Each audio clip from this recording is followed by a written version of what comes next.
오늘은 십자가는 능력입니다. 하나님의 능력입니다. 라는 제목으로 함께 말씀을 상고하도록 하겠습니다. 예수님께서 목요일 저녁에 제자들과 마지막 6월절 만찬 식사를 나누지요. 그리고 식사 이후에 특별히 제자들과 긴 대화를 나눕니다. 그리고 예수님께서 십자가를 지시기 위해서 마지막 겟세마네 동산에 기도의 시간을 갖지요. 이 겟세마네 동산에서 기도를 마칠 즈음 그 시간이 바로 새벽 시간이 다 되었습니다. 여러분, 이 새벽 시간이 다 되었을 즈음에 예수님께서는 잡혀서 대제사장에게 끌려갑니다.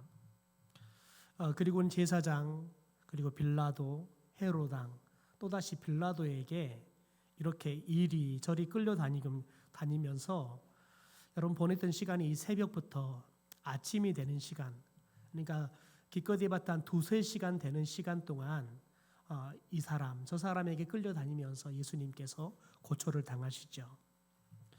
여러분, 그런데 새벽부터 아침이 되어지는 이 짧은 2-3시간에 예수님께서 십자가형이라는 이 엄청난 사형 선고를 받는 일이 일어납니다. 여러분 생각해 보십시오.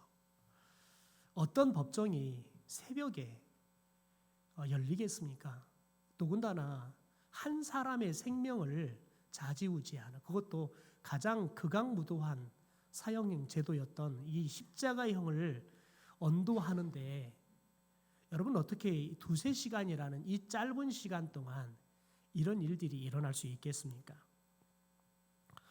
여러분, 결코 독재 시대에나 일어날 수 있는 일들이 지금 일어나고 있는 겁니다. 더 나아가서 여러분, 그러면 이 시대가 독재 시대였냐?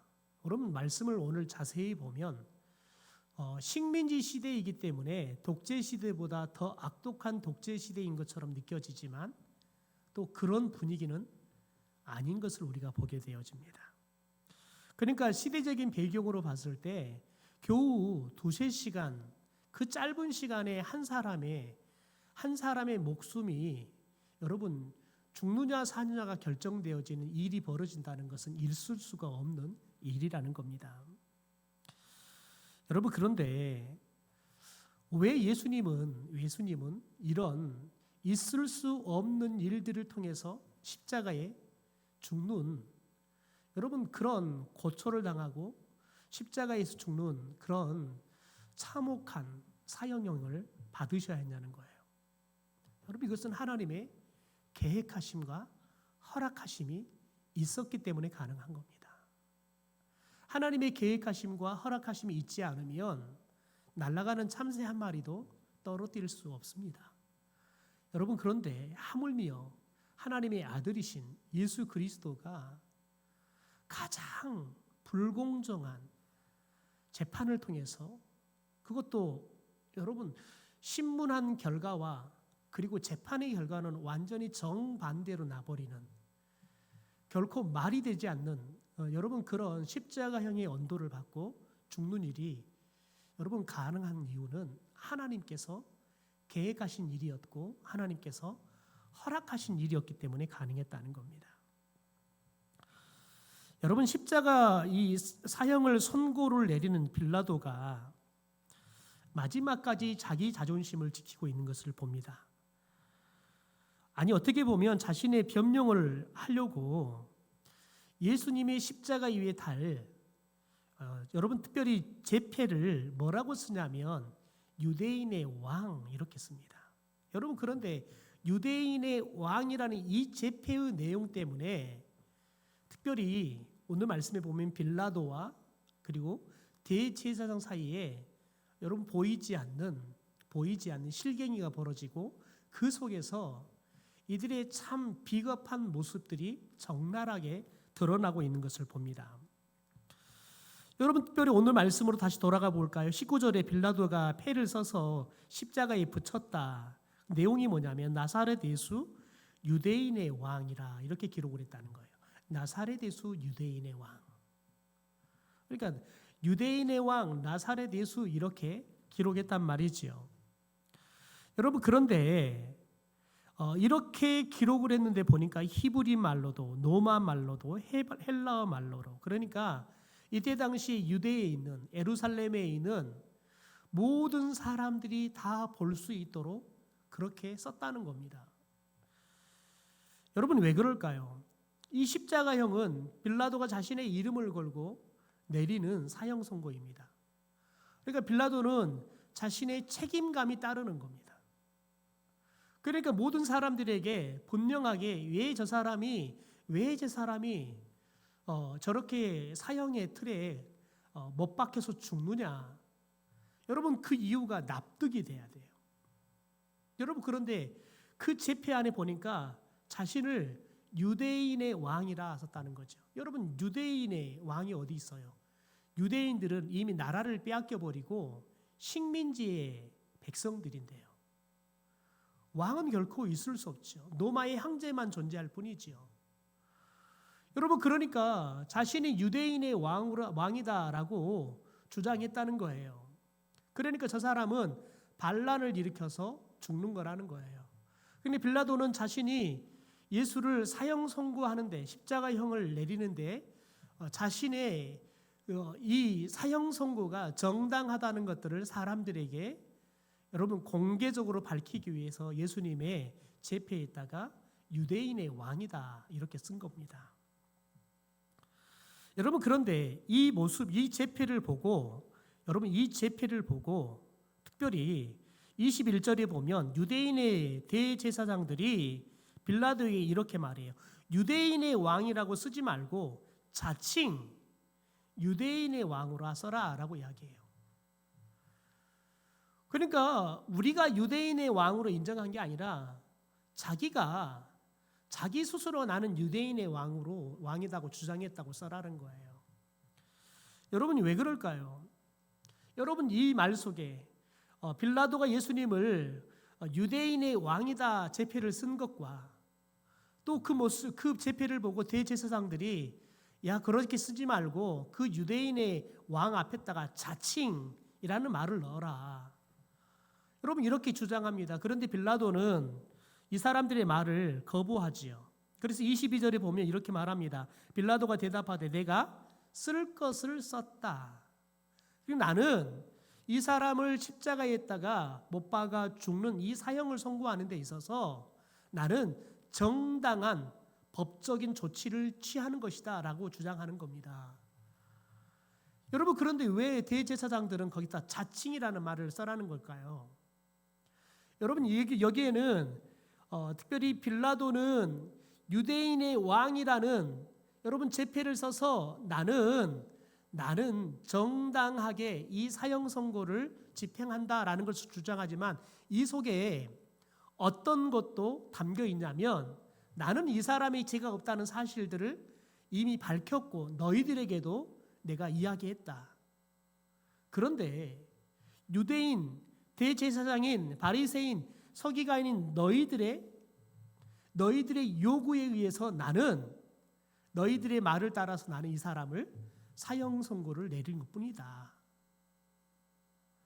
여러분 그러니까 법적으로 이 유대인이 아닌 다른 사람들에게도 이 사람이 왜 죽냐? 이 사람이 반란을 일으켜서 자신이 로마 황제를 밀어내고 자신이 이 나라를 다시 차지하고 왕이 되려고 했기 때문에 반란죄로 사형을 선고하는 거다라고 여러분 이렇게 하는 거고 동시에 그러면서 유대인들에게는 그걸 밝히는 거예요. 이미 내가 너희들에게 이야기했듯이 나는 이 사람이 죄가 없어서 이 사람을 바나바가 아니라 이 사람을 포로해야 한다고 주장했지만 너희들이 주장을 해서 나는 너희들의 이야기를 따라서 이 사람을 사형 선고 내리는 거다. 그러니까 이 사람의 죽음은 내 죄가 아니라 당신들의 죄다. 이 사람이 죽는 것이 죄라면 내 죄가 아니라 너희들의 죄다라는 것들을 지금 주장하고 있는 겁니다. 여러분 그러니까 예수님의 이 제패 속에 빌라도의 비겁함이 담겨 있는 겁니다. 여러분 책임을 회피하려고 하는 비겁함이 교묘하게 담겨 있는 거죠. 여러분 그런데 대제사장은 자칭이라는 말을 넣으라는 거예요. 왜요? 왜냐하면 우리가 이 예수를 십자가에 못 박으라고 주장한 이유는 자신 스스로가 유대인의 왕이라고 주장했기 때문에, 자기가 죽을 짓을 했기 때문에 우리가 십자가에 못 박아 죽이는 것이다. 그러니까 자칭이라는 말을 넣으라고 주장하는 겁니다. 여러분, 왜 그렇습니까? 대제사장들도 여러분, 이 예수가 결국은 자신들의 기득권에 지대하게 영향을 미치고, 이 예수라는 사람을 그대로 놔뒀다가는 여러분, 유대교가 심각한 혼란에 빠질 수 있는 거죠. 또 자신들의 생계의 문제는 물론이고, 자신들이 이 예수에 의해서 끊임없이 무시를 당했잖아요. 그래서 결코 살려둘 수가 없는 거예요. 그러니까 여러분, 예수를 죽이지만, 그러나 우리의 죄 때문에 이 사람을 죽이는 게 아니라 이 사람 스스로가 죽을 짓을 했기 때문에 우리는 십자가에 죽이는 것이다 라고 또 교묘하게 빠져나갈 구멍들을 만들기 위해서 자칭이라는 말을 넣으라고 요구하는 겁니다. 여러분, 사람은 자신의 행위를 할 때에는 자신의 소신 그리고 자신의 생각을 따라서 여러분, 자신이 어떤 행위를 할 것인가를 선택하고 행하는 겁니다. 그러니까 여러분, 어린아이, 자신의 생각과 소신을 가지고 행동하는 여러분 일정한 성숙한 나이가 되면 사람은 누구나가 자신이 한 말과 행동에 대해서는 스스로가 책임을 질 수 있어야 하는 겁니다. 여러분, 그런데 많은 사람들은 여러분 호기롭게 주장하고 행동했다가 자신이 정작 책임을 져야 할 일이 생기면 여러분 교묘하게 자신은 책임을 지지 않고 다른 사람들에게 그 책임을 떠넘기려고 하는, 책임을 전가하려고 하는 비겁함들이 드러나죠. 여러분, 그게 여러분 이제 미성숙한 청소년이든 여러분 호기로운 그리고 그냥 의로움으로 가득 차 있는 청년의 때이든 여러분 최정상에 있는 대통령이든 여러분 저와 같은 목사이든 여러분 책임을 져야 할 자리에 여러분 앉게 되어지면 누구나가 자신을 보호하고 싶고 자신을 지키고 싶은 본능이 작동하고, 여러분 그러면 자연스럽게 자기도 모르게 비겁한 말들이, 비겁한 변명들이 나오는 겁니다. 누구 때문에, 무엇 때문에, 나는 그러고 싶지 않았는데. 여러분, 사람들은 비겁함들을 드러내죠. 여러분, 그런데 오늘 이 대제사장과 빌라도를 이제 넘겨서, 그러면 예수 그리스도의 십자가 아래 나와 있는 여러분 특별히 예수 그리스도를 따랐던 제자, 예수 그리스도를 따랐던 믿음의 사람들의 모습, 그리고 예수님이 3년 동안 제자 삼고 여러분 제자라고 훈련시켰던 그 사람들의 모습으로 한번 돌아가 봅시다. 여러분, 예수님께서 십자가에 못 박아 여러분 죽어갈 때 예수님의 제자들은 다 도망가 버렸습니다. 베드로는 예수님을 모른다고 부인하고 심지어 예수님을 저주까지 하고 예수님을 떠나버렸죠. 여러분, 예수님의 제자들은 괜히 내가 예수의 제자였다라고 밝히면 여러분 그러면 내가 불이익을 당할 것 같은 거예요. 그러니까 대제사장의 계집종이 야 너도 저와 함께 했던 사람 아니냐라고 지적하니까요. 여러분, 아무런 힘이 없는 계집종의 말에 제자들이 비겁하게 아니다 부인하고 도망가 버리는 거예요. 여러분, 그런데 오늘 예수님의 십자가의 밑에 마지막까지 예수님을 따라오는 사람들이 나오고 있습니다. 우리 25절과 26절의 말씀을 좀 봐볼까요? 우리 성경을 보고 같이 한번 읽죠. 시작. 예수의 십자가 곁에는 그 어머니와 이모와 글로바의 아내 마리아와 막달라 마리아가 섰는지라. 예수께서 자기의 어머니와 사랑하시는 제자가 곁에 서 있는 것을 보시고 자기 어머니께 말씀하시되 여자여 보소서 아들이니이다 하시고. 여러분 보십시오. 25절에 보면 예수님이 십자가 곁에 누가 있냐? 예수님의 어머니 마리아, 이모, 글로바의 아내였던 마리아, 막달라 마리아. 여러분 그러니까 그냥 여자들만 25절에는 네 사람이 등장하지요.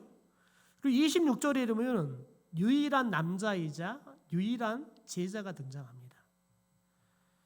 여러분 이 제자를 이렇게 설명하죠. 사랑하시는 제자. 예수님이 사랑하시는 제자. 누구를 말할까요? 사도 요한을 이야기합니다. 지금 사도 요한은 자신이 요한복음을 기록하면서 자신을 예수님이 사랑하는 제자다라고 밝히고 있습니다. 그러니까 여러분 다른 제자들은 다 도망가 버렸어요. 비겁하게 괜히 내가 예수님의 제자였다라고 이야기하면 내가 지대하게 손해를 볼 것 같고 피해를 입을 것 같으니까 비겁하게 나는 예수님의 제자 아니다. 그렇게 큰 소리 쳤던 베드로는 또 여러분 칼까지 썼던 베드로는 예수님을 부인하고 저주까지 하고 도망가 버렸단 말이죠. 여러분 그런데 단 유일한 사도 요한만이 예수님의 십자가 마지막 죽음의 순간까지 예수님을 따르는 제자였다는 겁니다. 여러분 사도 요한은 어찌 보면 여성스러운 사람이에요. 여러분 베드로처럼 과격하지도 못해요. 베드로처럼 여러분 와일드하지도 못하다고요. 그런데 여러분 어떻게 보면 겉으로 보기에는 제자들 중에서 가장 유약한 사람처럼 보였던 이 사도 요한이 마지막까지 여러분 예수님의 어머니와 이모와 그리고 마리아 여러분 이 네 사람과 함께 예수님의 십자가에 예수님을 마지막까지 지키는 사람으로 등장하고 있습니다. 여러분 이 사람들은 두렵지 않았을까요?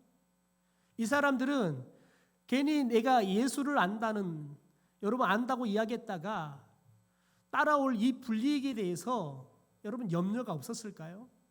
아니요. 사람은 누구나가 두려움이 있는 거예요.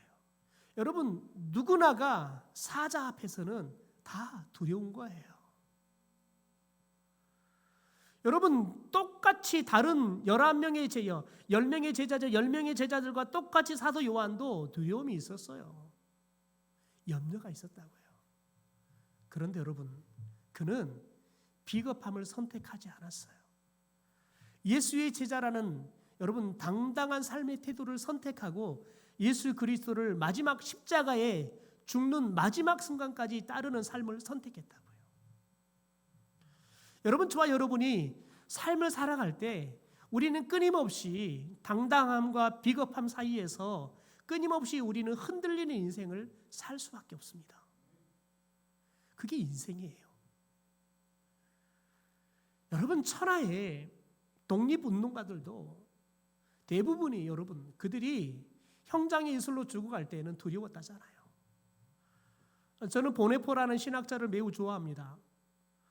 여러분 그런데 보네포도 여러분 그가 감옥에서 그리고 형장의 이슬로 사라져갈 때 그를 보고 있었던 수많은 그리스도인들과 심지어 감옥에 여러분 교도관들도 보네포를 보면 그가 너무 당당한 모습을 보였다는 거예요. 여러분 그런데 보네포가 뭐라고 말하냐면 자신의 내면은 두려웠다는 거예요. 무서웠다는 거예요. 그런데 여러분 그럼에도 불구하고 그가 여러분 그 무서운 마음을 따라서 비겁하게 예수님을 모른다 부인하는 것을 선택한 게 아니라 나를 한 번만 살려달라고 내가 다시는 나쁜 짓을 하지 않겠다고 내가 다시는 히틀러를 암살하려는 시도를 하지 않겠다고 이제는 내가 히틀러를 하나님이 세운 그런 지도자로 내가 떠받드는 인생을 살겠다고 여러분 국가교회의 목사들처럼 내가 그런 삶을 살겠다고 여러분 비겁하게 여러분 굽신거리지 않았어요. 그럼 마지막 형장의 이슬로 죽어가는 마지막 순간까지 여러분 속에 찾아오는 두려움이 있고 무서움이 있지만 그가 선택한 것은 내가 예수를 따르는 당당한 삶을 선택했다는 거예요. 여러분 그래서 그의 마음에는 두려움도 있고 염려도 있지만 그가 비겁함을 선택할 것인가 당당함을 선택할 것인가 여러분 양쪽의 줄다리를 하다가 결국은 당당한 예수의 제자의 삶으로 내가 형장의 이슬로 죽어갈지라도 내가 하나님 앞에 당당한 삶을 살다가 죽자라는 삶을 선택했을 때 여러분 그를 죽였던 교도관들도 보네포에 대해서 그처럼 당당하고 그처럼 의연한 사람을 우리는 본 적이 없었다. 그는 진실로 하나님이 함께하는 사람이었다. 여러분, 보네포를 죽였던 교도관들도 보네포를 인정할 수밖에 없고 보네포와 함께하시는 하나님을 볼 수밖에 없었다는 거예요. 여러분, 오늘 특별히 말씀을 보면 예수님에게 포도주를 먹이는 장면들이 나옵니다. 여러분, 그런데 예수님에게 포도주를 먹일 때 여러분, 이 두 가지의 포도주를 먹이려고 시도를 합니다. 여러분, 특별히 마태복음 27장 34절에 보면 어떤 이야기가 나오니 같이 한번 읽어볼까요? 시작. 슬깃한 포도주를 예수께 주어 마시게 하려 하였더니 예수께서 맛보시고 마시고자 하지 아니하시더라. 여러분, 예수님께서 포도주를 주니까 입에 댔어요. 그런데 이 포도주가 여러분 마치제 역할을 하는 쓸개를 탄, 또 다른 성경에서는 모략을 탄 포도주라고 표현을 합니다. 무엇이 정확한 정답인지는 모르는데 모략이나 쓸개나 그때 당시에는 마치제를 썼을 때는 사용하는 마치제의 약재였다는 거예요. 그러니까 이 마치제 성분을 넣은 포도주를 예수님께 먹이려고 했어요. 그러면 예수님께서 고통을 덜 느낄 수 있단 말이죠. 그런데 예수님께서는 그게 마치제의 성분이 담겨 있는 포도주라는 것을 알고는 마시지를 않으셨습니다. 여러분, 그러니까 그 이후에 신 포도주를 예수님께 주십니다. 그러니까 예수님께서 신 포도주는 마시죠. 여러분, 생각해 보십시오. 예수님께서는 마지막까지 그가 하나님의 뜻을 이루기 위해서 여러분 고통조차도 감내했다고요. 마취제가 들어가 있는 포도주를 마시면 고통을 덜 느낄 수 있고 덜 고통스럽게 죽어갈 수 있어요. 그런데 여러분, 마지막까지 죽음조차도 고통조차도 하나님의 섭리, 하나님의 뜻을 따라서 내가 무엇을 마셔야 될 것인가를 예수님은 여러분 그 고통 중에서도 선택했다는 거예요. 한번 생각해 봅시다. 우리가 생각하기를 예수님께서는 우리의 죄를 대신해서 십자가에서 죽으셨다라고 우리는 십자가의 죽음에 대해서 해석합니다. 여러분, 그렇다면 예수님께서 그렇게 긴 6시간이라는 긴 시간 동안 십자가에서 고통을 당하는 게 아니라 그냥 금방 죽어버리면 되잖아요. 그래도 우리의 죄를 대신해서 예수님께서 죄값을 지불했기 때문에 우리를 용서해 줄 수 있는 거 아니겠습니까?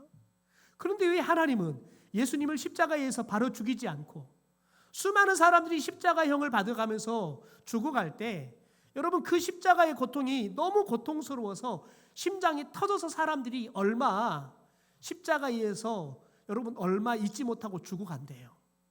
그런데 예수님은 여러분 심장도 튼튼해요. 심장도 터지지 않아요.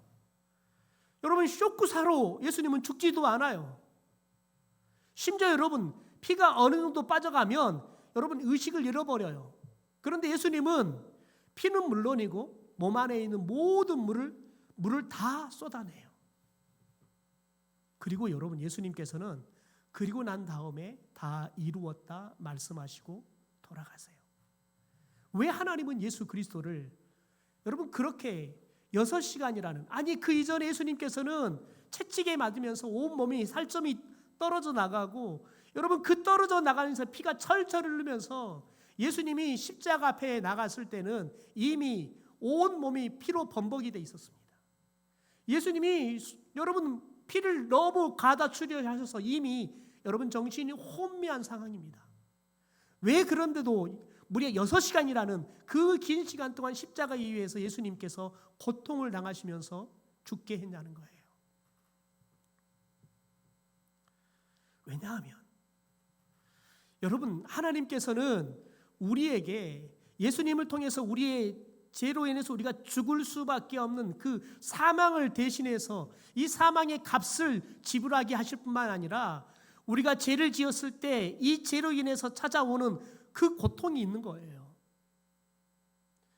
여러분 예수님은 단순하게 우리의 죄값만 지불하는 게 아니라 우리가 죄를 지었을 때 여러분 따라오는 그 죄의 고통조차도 우리를 대신해서 당하셨다는 거예요. 여러분, 하나님은 우리의 죄값, 우리가 죄를 짐으로 인해 당할 고통들, 이것들을 예수님께 온전히 다 대신 짊어지게 하셨다는 거예요. 여러분, 그래서 저와 여러분이 예수 그리스도의 십자가를 보면 우리가 우리를 대신해서 죽어가신 예수님을 바라보면서 슬퍼하고 또 한편으로는 감사해야 되겠지만 여러분, 거기에 머물러서는 안 되는 거예요. 사도 바울의 여러분 고백처럼 저와 여러분이 예수 그리스도의 남은 십자가의 고난에 동참하는 삶을 살아가야 되는 거예요.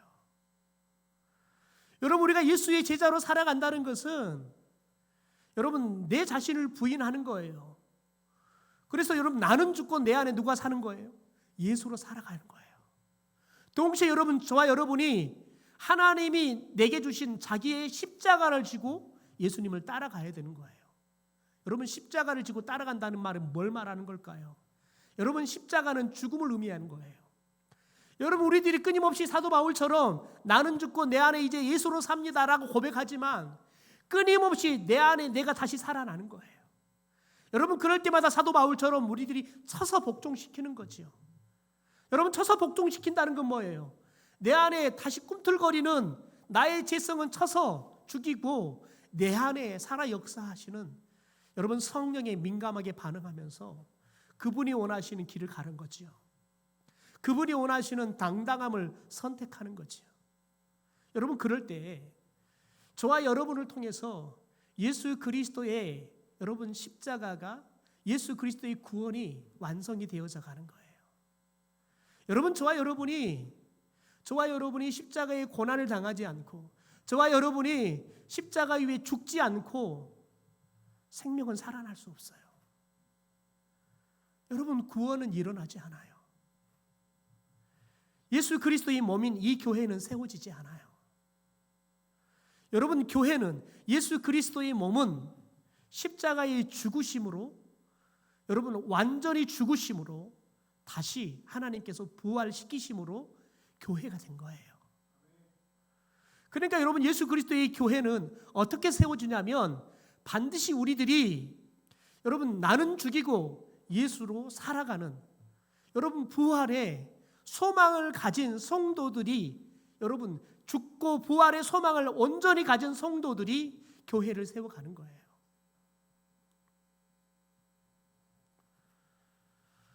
여러분, 우리가 교회를 모르면, 교회가 뭔지를 모르면 여러분 우리가 또다시 예수 그리스도를 십자가에 못 박아 죽이는 일들을 서슴없이 행해요.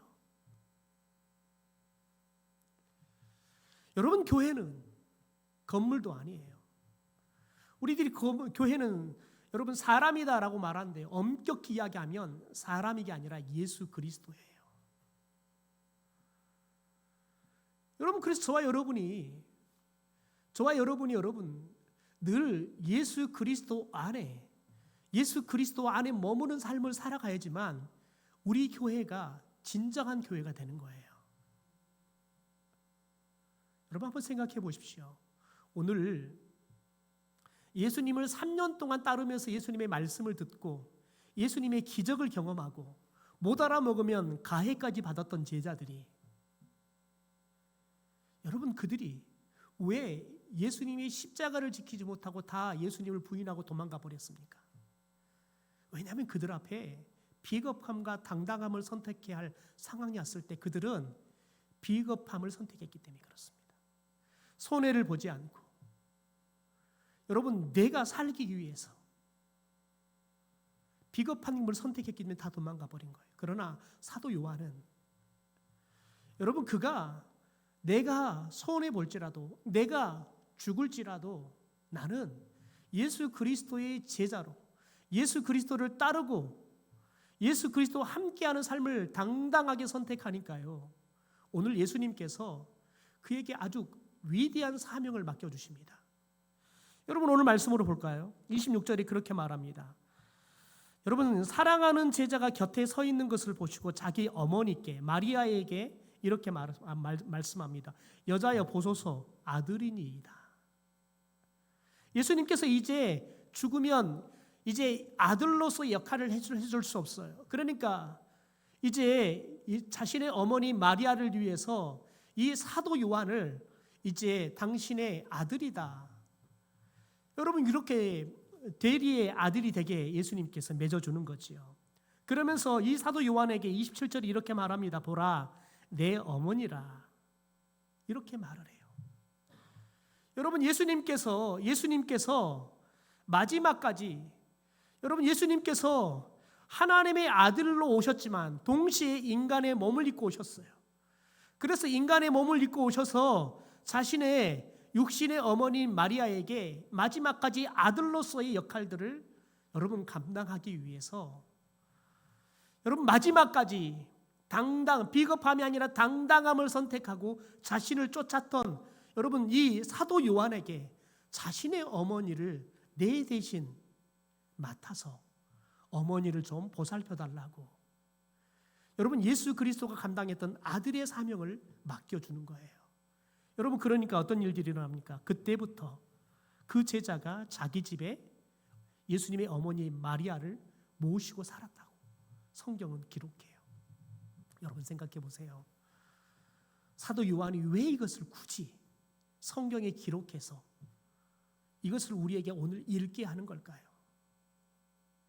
자신이 이렇게 다른 제자들이 할 수 없는 것을 나는 예수님께 위임받아가지고 예수님의 어머니를 마지막까지 내가 잘 모셨다. 내가 예수님 앞에 칭찬받을 짓을 내가 이렇게 잘했다. 여러분 자기 자랑을 위해서 있었을까요? 아닙니다. 여러분 사도 요한은 예수님의 어머니를 모시는 여러분 위대한 사역이 여러분 생각해 보십시오. 지금 자신도 도망간 제자들과 자신의 마음속은 별반 다르지 않아요. 무서워요. 두려워요. 여전히 비겁함과 당당함이 여러분 끊임없이 씨름해요. 어떤 것이 더 큰 마음인지 구별이 가지 않을 만큼 컸지만 그러나 여러분 하나님의 은혜로 마지막 그는 당당함을 선택했어요. 다른 제자들보다 여러분 더 탁월한 믿음을 갖고 있었기 때문에 여러분 예수님의 십자가를 마지막까지 지킨 게 아니었다는 거예요. 더군다나 여러분 자신이 어떻게 예수님의 그 어머니를 모실 수 있는 그 거룩한 사명을 감당할 수 있는 사람이에요. 그럴 사람이 되지 못해요. 여러분 그런데 그가 어떻게 그런 사람이 될 수 있습니까? 예수 그리스도의 사랑을 십자가에서 보았기 때문에 그렇습니다. 예수 그리스도의 십자가의 그 사랑이 자신의 심장에 접목이 되었기 때문에 여러분 자신의 어머니가 아니지만 예수님의 어머니를 내 어머니처럼 사랑하며 모실 수 있는 삶의 헌신이 나오는 거예요.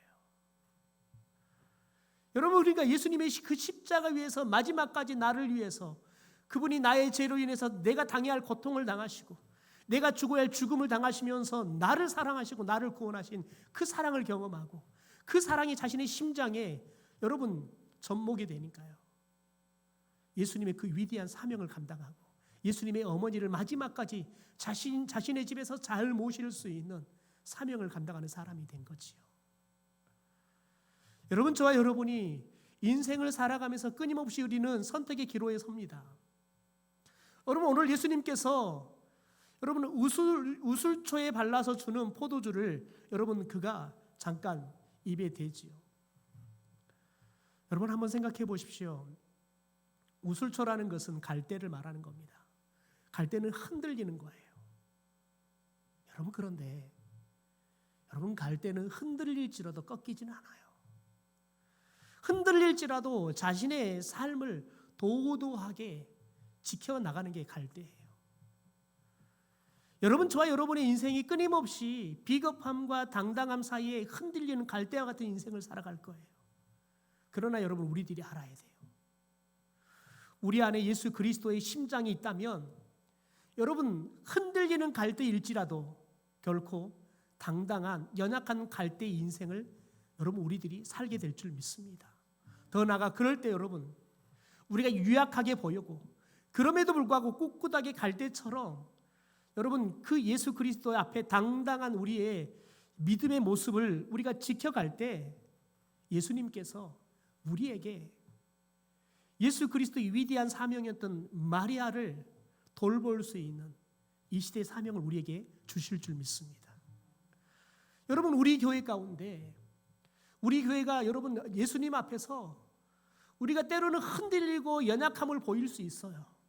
그러나 여러분, 그러나 우리가 하나님 앞에서 늘 하나님 편에 예수 그리스도의 뜻을 당당하게 선택함으로, 그러므로 여러분, 저와 여러분이 사도 요한처럼 하나님이 우리에게 더 위대한 사명을 맡겨줄 수 있는,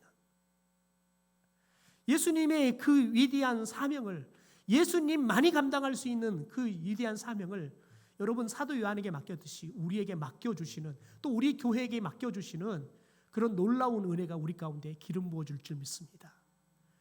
여러분, 그러므로 저와 여러분이 오늘 우리 가운데, 여러분, 우리는 끊임없이 우리들이 비겁함과 당당함 사이에 싸우죠.